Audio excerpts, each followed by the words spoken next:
Folks at home, welcome to Tank Tuesday, where we have a 300-gallon aquarium.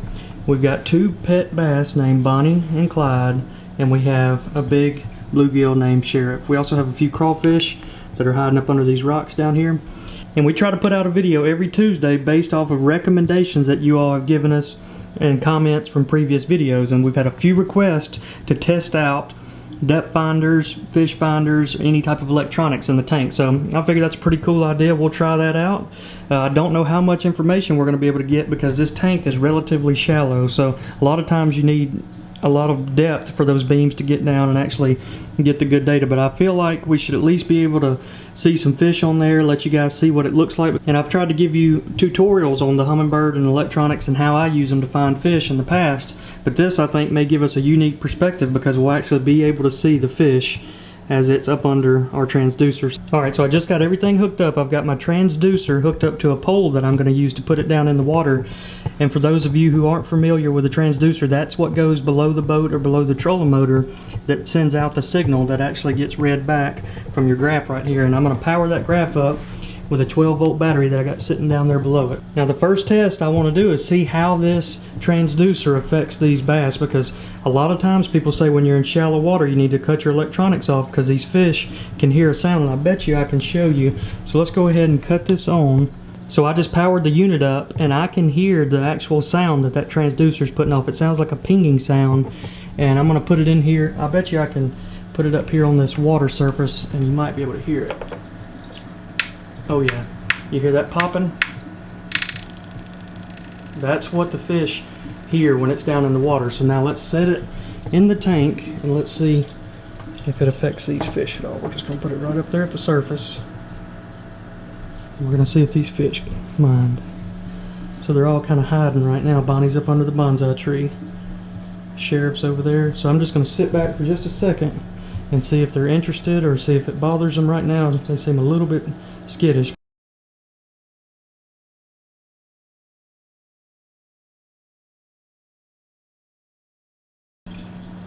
Alright, my first guess is going to be that it definitely affected the fish, because these are typically some really active fish, and you see how they're down there hugging the bottom?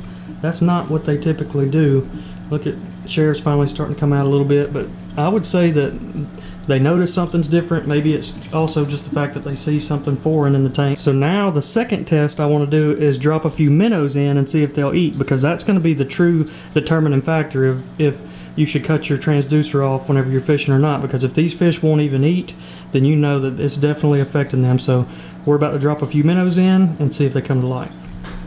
Yeah, we got Clyde hiding out up under the bushes over here. Bonnie hiding up under the bonsai tree. Alright, so there's our answer right there.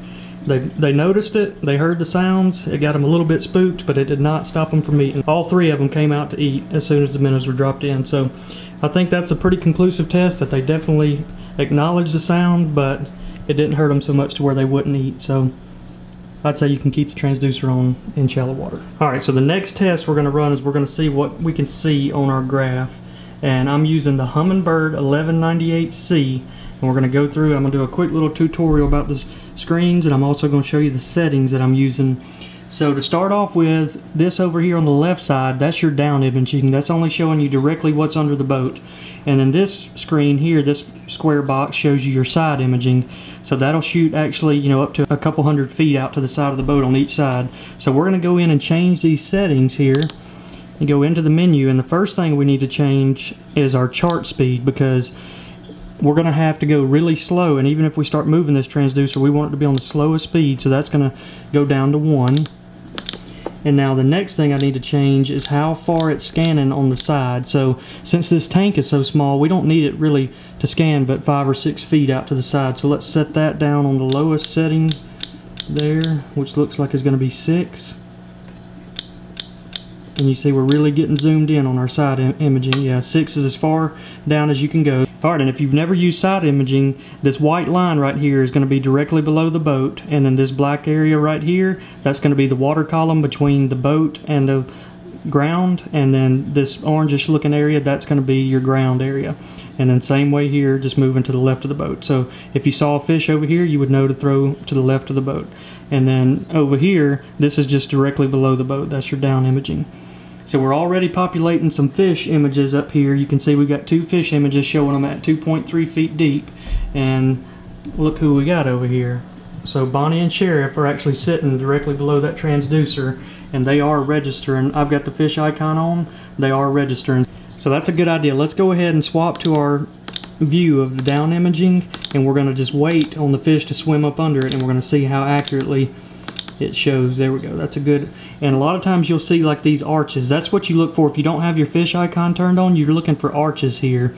Alright, so we have them both sitting directly up under the transducer right now. Let's look at our graph. And yep, there we go. It's showing our 2 fish icons right there. The arches, that shows that that's what you're looking for whenever you're out there on the water. You want to see these arches. And if you ever come across a spot that's got, 20 or 30 arches, you just found the megalode and you are about to catch a bunch of fish. But that was a pretty easy test to go through. Now the next test I want to do, I'm not sure if we can do it or not, but I want to show you side imaging. So our issue with this test is going to be that in order for the side imaging to work, you actually have to be moving that transducer. Even if you're moving it at a really slow speed, it needs to be moving. That way it can graph out these bottom contours and everything, and you should even be able to see tree branches and everything else. I don't know if this tank is deep enough, but we're going to try to rig up a system here to where we can test it and maybe even slide this transducer across the surface to simulate a trolling motor. Now this is where things are about to get interesting. So our main issue is that we have these acrylic slots right here that we can't get the transducer to come up under it. So I tried hooking a couple of big corks up to it. That didn't work. The transducer still sank down. Our pole's not long enough to stick it up under there and pull it back, but I think I have a solution. We're about to hook it up now and try it out. Alright, I think I have a solution that works. So I took a GoPro clamp and put it in there, and I tied some braided line and ran the braided line up under here, and we're going to attach it to that GoPro clamp, and we hooked up a big cork on the top of that transducer. That way it'll help float and keep it going in the right angle, and we're going to use the transducer cable to pull it back and forth across that braided line. Alright, here we go. Got it rigged up. I know it looks pretty crazy, but it might just work. So I'm going to slide it all the way over here to the far left and drop it in, and we're going to slowly pull it across.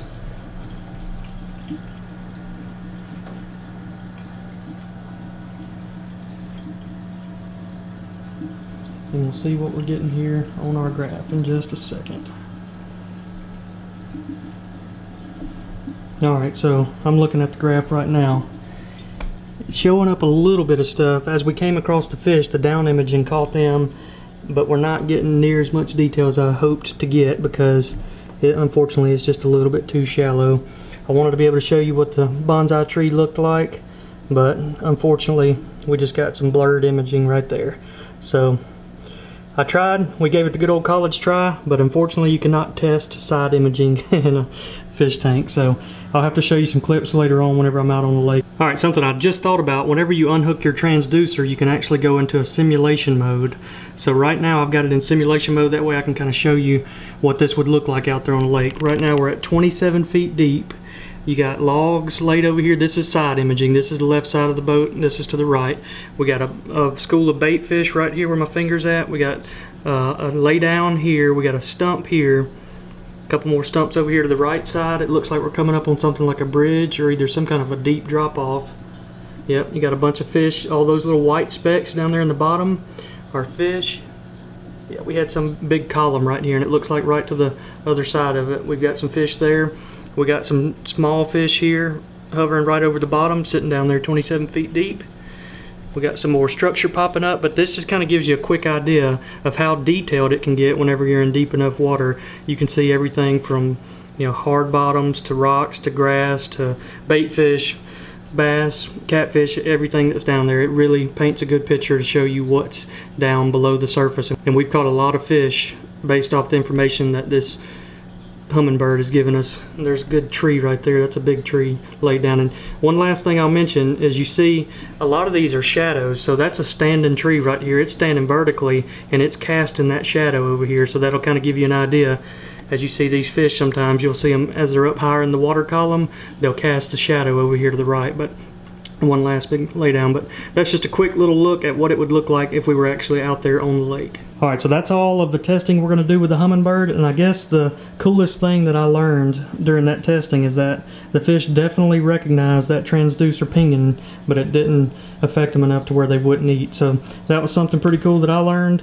We are going to now show you some of the aquascaping that we've done this week. We try to do a little bit every week until we get everything like we want it to go, and then at the end we'll show you more feeding clips. Alright, so we're going to do some aquascaping here. We're going to put Miramo moss on our bonsai tree, and we've had a couple people ask about that bonsai tree. Bonsai trees cannot live up underwater. This is actually was crafted for us out of driftwood and put together, and we're going to put Miramo moss on it to kind of make it, give it that lively look.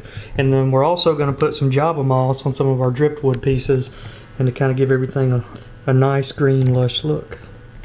Alright, we have this piece of driftwood here that looks like a small stump, so we're going to take and add some Java moss to it to kind of liven it up, and I just use that super glue gel right there. Put some on here and the Java moss will stick right to it. Alright, we got the Java moss added. Now we're going to let it dry for just a second and we're going to add it to the tank. Alright, we're fixing to remove the bonsai tree, and I know we got Larry the lobster that hangs out down there up under it, so we're going to drop another piece of driftwood in there and see if he can take cover with it.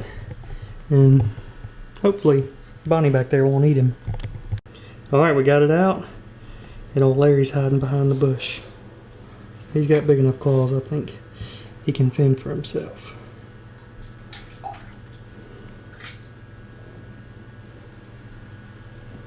There we go. Hide up under there, Larry. It's your best shot. Alright, we got the bonsai tree out of the tank. We got the Miramo moss balls here. This time I'm going to use black thread instead of my fluorocarbon line. Since we're doing the whole tree, that fluorocarbon gets expensive. Show you guys here how I do it. It's pretty simple. You just cut a little small slit here in your moss ball, and then you just open it up, kind of flatten it out, and then we're going to use that right there to go over some of these limbs. Alright, now that I've got everything on there like I like it, all the Miramo moss on there, I'm going to attach it with the thread. Alright, now we're going to roll some feeding clips and answer the top questions from last Tank Tuesday's video. First question comes from Isaac Blocker. When are you guys getting a new fish? Liz and I are actually going to go out and try to catch a small crappie this week, and we're going to try to catch one that's 4 inches or smaller, so we'll be uploading a video of that here pretty soon.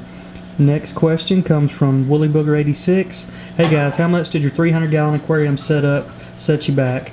We haven't ever added it up, but I'm pretty sure that one of our subscribers in one of our previous videos went through and added up all the links that we have in our description, and I think I want to say he came around 7,500, something like that, but you can go check it out in one of the last videos.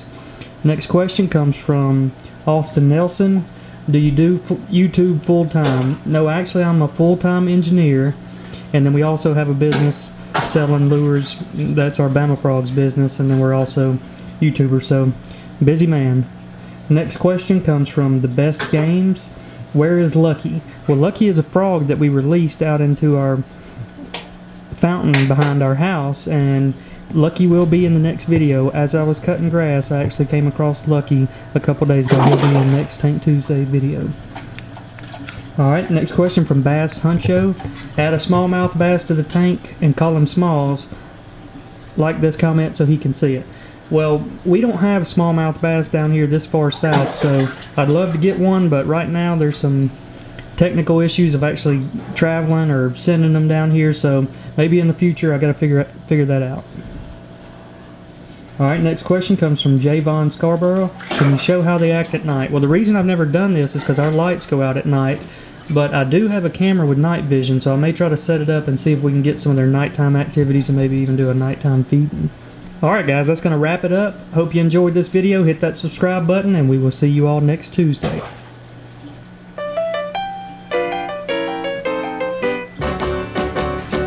Bonnie and Clyde were pretty little tell you people they were the devil's children. Bonnie and Clyde began